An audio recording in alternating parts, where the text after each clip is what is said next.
afternoon, ladies and gentlemen, and welcome to another edition of the Democratic View. I'm the hostess. My name is Phyllis Italiano, and I have with me today a man I want us all to listen to because he has some very important information for us. He is Dr. Michael McDonald. Notice I said doctor, which means he has a PhD, right? A doctor of public health. Doctor of Public Health, wow. And he is head of the Health Initiative Foundations Incorporated, executive director, right? Yeah, that's correct. Yeah. And believe it or not, this guy lives a few blocks from me. This very, very educated guy lives in Clearwater Beach. So we are all anxious to know your information because it will affect our lives, it will affect our grandchildren, and it will affect our planet. So it's all yours. Okay. Well, the most, perhaps one of the most influential people on this issue of the state of the globe and our humanity that influenced me was Jonas Salk. Jonas Salk was the person who created the polio vaccine, and that's what he's most well known for. But he also wrote a book called Survival of the Wisest, and also a second book that was focused on world population and human values, which he wrote for the UN. And what I was just studying healthcare. I did an interdisciplinary study of medicine and was working on a program called Faces of Healing. I want to stop you for 1 second because you're talking about yourself as an adult. Where were you born and raised? My family actually been on the Long Island Sound since about 1630, 1632 I think it was. So they came down from Plymouth. We have an old house in Stony Creek in the Thimble Islands, which is about 35 miles from here. Did you go to school out here? I went to school in Connecticut for a portion of my life, and then I lived on both coasts. So we had a winter house in San Diego and a summer house in the Thimble Islands, basically, Stony Creek, Connecticut. Wow, that's amazing. You're the first person I've ever met who really lived between California and New York. Yeah, well, my father was very influential in General Motors when it was the largest corporation in the world. And then he had health problems, had heart attack, and then a series of them. So we moved to California for his health, but we kept the house out here as well. So we came back and forth. Now, I noticed that on your name it says doctor. Where did you get the doctorate from? University of California, Berkeley. Oh, I love that school. Yeah. Yeah, it's a wonderful school. It has a great reputation. I almost was going to go there, except my mother didn't want me to go that far. She knew I would stay in California. Yes. So, and how did you get involved in this area? How did you get attracted to this? Well, so I was focused on the issues of medicine and public health, but I started interacting with Jonas Salk because I was running a program called Faces of Healing at the University of California, San Diego, and he had a personal philosopher that was giving him materials for his books, who came to those meetings looking at how health is addressed worldwide in different cultures. And so I was invited to come to meet with Jonas and to be in what's called the Epic B group meetings. And these were eminent scientists, heads of corporations, heads of philanthropies that had a couple of different quirks. One was they had all looked at the global models on what they thought was going to be happening into the 21st century, into the end of the 21st century, and it didn't look good. It looked like we were going to be facing collapses because the human population was growing at an exponential rate and would outstrip the resources of the planet and fill up the environmental sinks, meaning pollute our environment, soil our nest, if you will, to the point where it would become untenable, and then we would have systems collapses. So that was one of the characteristics of the Epic B members, but they also believed that we could do otherwise. We could actually, given that we are the Homo sapiens, the wise ones, if you will, our species had the capacity to actually anticipate the problems that we were creating and change the path that we were on. So instead of a J curve where the population exponentially grows but beyond the carrying capacity of the planet and then collapses, we had the opportunity to grow in population but bring it into balance, not only in the number of people but all of what we consume and all of the waste we produce and so on, develop cultures based upon being able to live within our carrying capacities. So that was basically how I started getting into this, and that I started traveling around the world, and I started a company which I took public and then was able to retire, if you will. I didn't really retire. I was running two corporations, which we started with the U.S. Surgeon General, C. Everett Koop, who was the... Who was that surgeon? C. Everett Koop. Oh, yes. So he was the Surgeon General under President Reagan and under President Bush, but he was also, I had introduced him to the Hillary Clinton task force as one of the delegates I brought when we built the National Health Information Infrastructure for the United States with Al Gore. And he became best friends with Hillary Clinton, which I didn't anticipate. That's another story about how we worked with the reform of the U.S. healthcare system and building the National Health Information Infrastructure. But the bottom line is, after taking a company public, I was then able to just go around the world and look at the big disaster areas and where societies were collapsing and which societies were doing best, so that we could plan on how we could build toward societies and communities that could become resilient and regenerative under the circumstances of overpopulation and climate change and other factors. So how are we doing in that area? Yeah, well, climate change is really escalating significantly. And as you probably have seen, we have larger and larger migrations of people that are stateless now. So one of the things I've been doing in the last couple of days is working on the evacuations of people from Afghanistan. And now you're going to see potentially millions more, tens of millions of more potentially in these stateless or barely state circumstances. There are about 14 to 17 million people in Afghanistan today that really don't have enough water or food going forward. And without a viable state, that population is likely to collapse.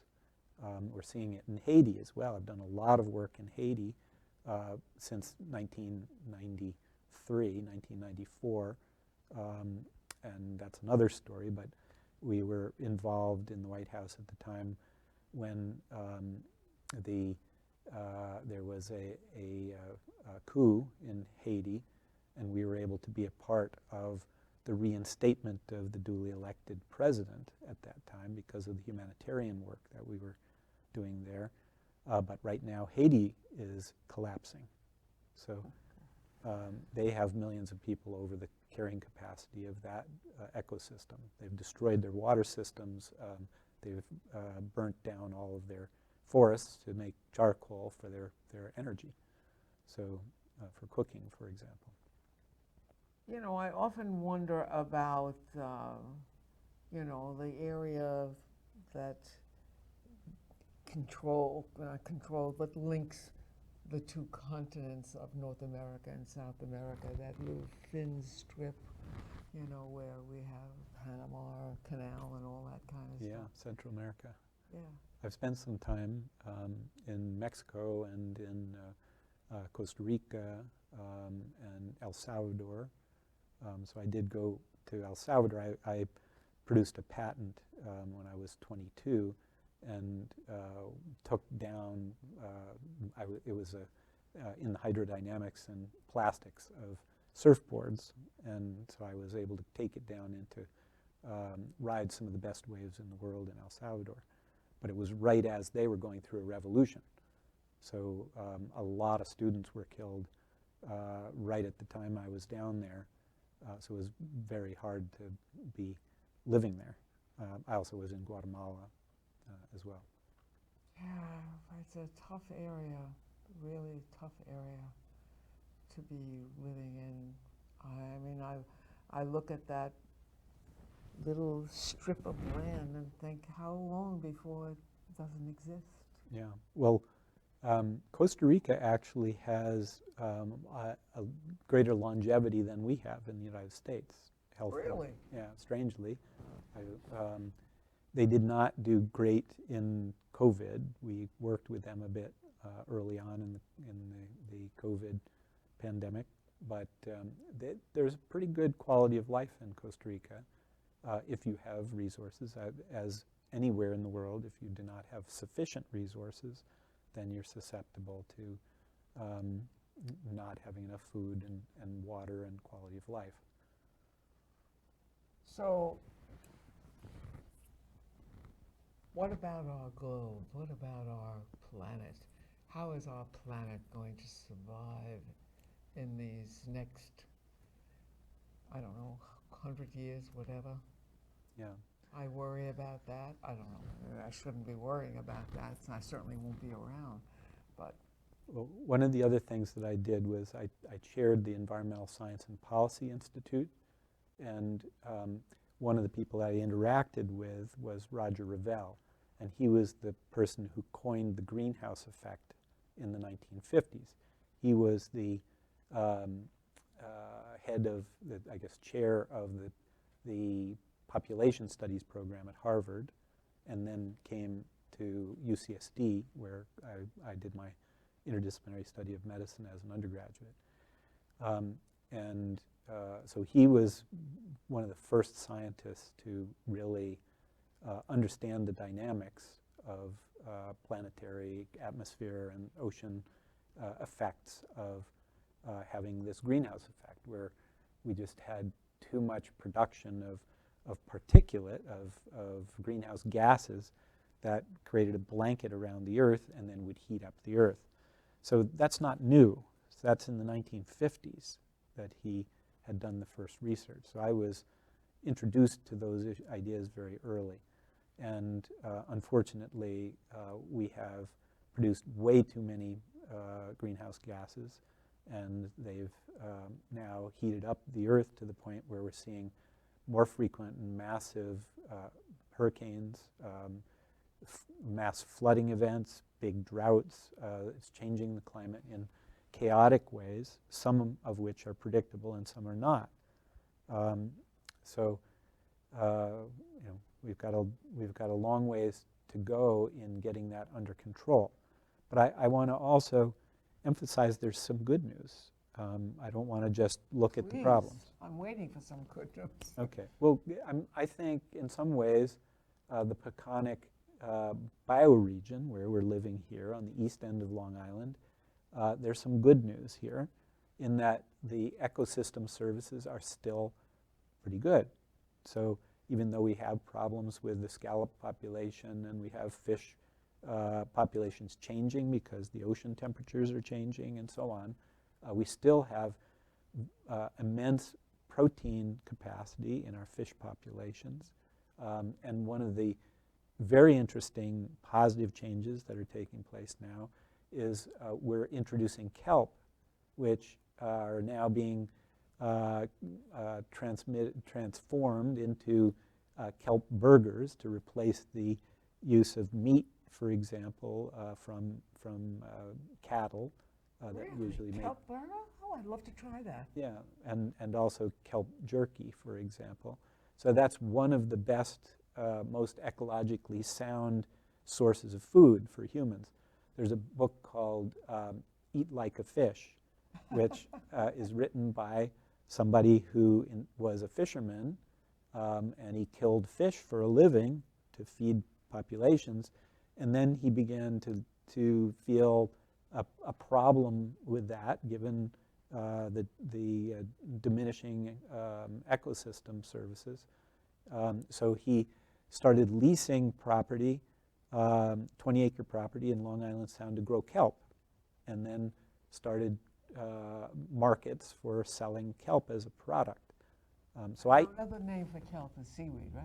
Right, yeah. And Okay. so when you eat sushi, it's the outside wrapping of the sushi. This is an old source of food, but a new source of food produced here. So this is the beginning of an element of what we would call the blue-green political economy, where it's a new source of producing jobs and money that is not destructive to the planet. So there are other things that are going on here, like drawdown now and the concept of regeneration, where we were doing economic projects that were destructive to the land or the sea. Now we're beginning to move toward renewable energy, local food production. Instead of bringing our food in from around the planet to go to our restaurants, we're now putting an emphasis on what kind of foods we can get from our own farms, and even in greenhouses during the wintertime, for example, and from our own waters versus getting our fish from Chile, for example. So now we're more conscious about how we treat our land and our sea, because we know that's where our sustenance is coming from. So we could have greenhouses that we could grow food in over the winter? Oh, absolutely, and that's happening. So there are microgreens growers now. There are other growers that are extending their production of vegetables for over the winter, and at least 3 seasons is much easier. So tell me the name of a book about that, because that I'm going to go out and buy today. Well, I think one thing I'd recommend is go look at YouTube videos. That may be the easiest way for our audience to really get a sense of how to do this. Look up permaculture programs on permaculture, which means permanent agriculture, and look at thermal greenhouses, for example. How you can build greenhouses that actually don't take a lot of energy to keep them heated, because you're using the warmth in the soil, inherent in the soil, that you bring up into the soil where you can grow plants all year round. I'm going to go home and do that today. Oh, that's wonderful. Yeah, it's really interesting. Really? So those are big innovations that are very positive. Yeah. And then there's this movement in the East End called Drawdown, which is about reducing the greenhouse gases in the atmosphere. And there's a lot of innovators out here that are doing wonderful things. So instead of throwing away food, they're bringing it to the food pantries and transforming it into soil. Giving it to farms that will receive those materials and transform it through composting into wonderful soil. I compost. That's great. All the Me time. too. Me too. Yeah. Yeah. Which means that I spend, very little on buying soil. I produce my own soil, and that's worth thousands of dollars in some seasons. So if I would like to know more about doing that. Give me a book about that. I would like to really be able to do that, because I think that's a really important thing, to make people more independent and not have to rely upon other sources. Well, so composting, again, I'm going to focus on YouTube, because I think people read less than they watch videos and use the internet now. True. So composting, look up composting. And another approach is, another topic is homesteading. How homesteading. Homesteading, yeah. Homesteading is the concept of being able to produce everything that you need on your own property.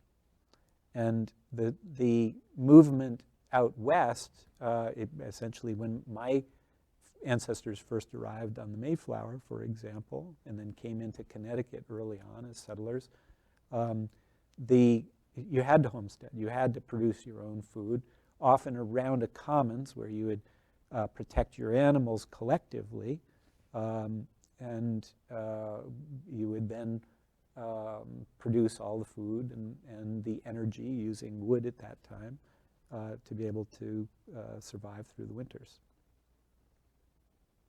Dr. McDonald, you have a lot of information that we need to know.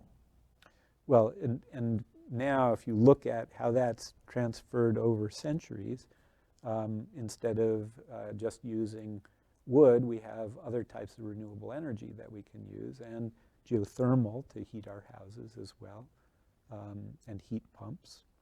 So there's lots of things that are now available to be able to reduce our carbon footprint and our ecological footprint while living and thriving in the East End and East Hampton, for example.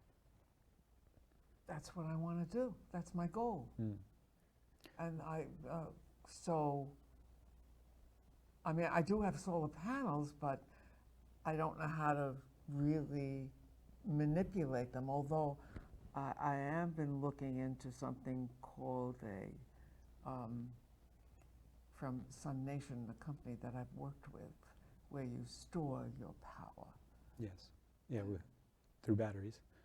Yep, and there's a lot of different ways you can store energy, but one is using these photovoltaic solar panels and putting that electricity into batteries and then reusing it when there's no sun, for example. Yeah. But there's another piece of what I'm doing that I should probably talk a little bit about called the Resilient American Communities Initiative. So we have been going around the planet and looking at the places that actually are resilient and regenerative, and other communities that are striving to become resilient and regenerative, meaning they're living within the carrying capacity of their ecosystems. And this has become wildly important during the COVID pandemic, and we now have about 660, a little bit more than that now, sites, the Resilient American Community sites around the country in 30 states, and we are going to go to about 1,000 of them over the next year and begin to network all of those in the same distributed, collectively intelligent grids over the next few years. Will take those communities to about 10,000 that will be on these renewable energy systems that are producing their own food and living within blue-green political economies, meaning that they are